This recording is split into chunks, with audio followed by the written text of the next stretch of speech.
Hello everyone! So we know Capcom will be including a map with a collector's edition of Resident Evil Village. I know people pointed out a few things on this map, but what I want to do here is something a little different. I want to look at it from the perspective of the cartographer, the one who drew this map, and I want to see what can they tell us. We have an idea where Ethan's quest starts, but do we know where it ends? Do we know where on this map is Mother Miranda residing? Before we dive in, please don't forget to subscribe and hit that like button if you want more Resident Evil content, and make sure to let me know what you think in the comment section. Now in the trailers we see the village. The mill on the left is this mill on the map. We are standing here and the village would be straightforward. We see the castle in the distance and we are looking at it from this angle. We walk through the village first, then the graveyard that reaches the gate of the castle with what seems to be a puzzle gate, and beyond that is the castle. One important thing to know about map making is the person who made this map. We know the one who made it identifies as an Umbrella member because of the Umbrella logo.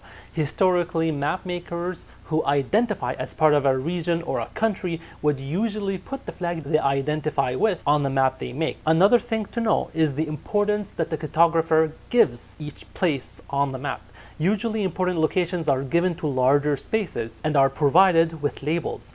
Right off the bat, the biggest names we see are the names of each family. We have Castle Dimitrescu, House Beneviento, Heisenberg's Factory, and Moreau's Reservoir. Now the maker of this map seems to view these places as equally important because they labeled each house with the same size label and put each sigil beside each family's name, while less important places are marked with a smaller label that are barely visible. For example, this house right here, labeled Louis' house, I believe, seems to be important enough to the maker of the map that he felt it was necessary to label that house and have it take more space than all of the other houses in the village. I don't think this map is scaled correctly. There is no scale on this map that we can go by to understand the real size of each location. But I don't think this house is so big that it takes up 1/4 of the entire village. Its size is probably exaggerated to show that this place is important compared to the rest of the houses in the village. Maybe it's a place the villagers go to pray to Mother Miranda when they hide from the Lycans? Maybe.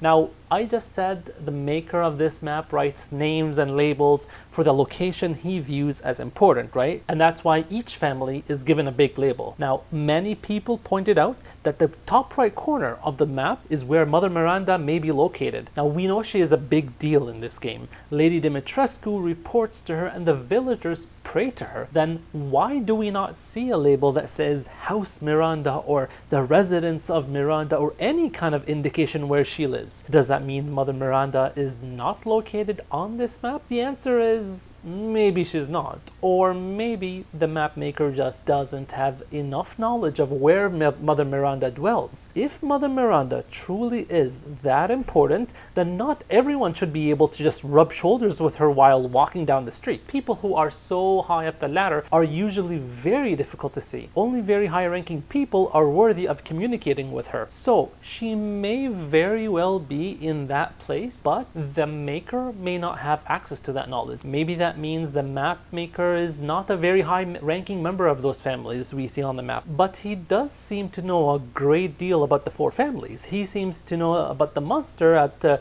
Moreau's Reservoir and the huge horse at Heisenberg's Factory, and he decided to portray these two the same way, the same black color, just like how he portrayed the flying crows in the top right corner.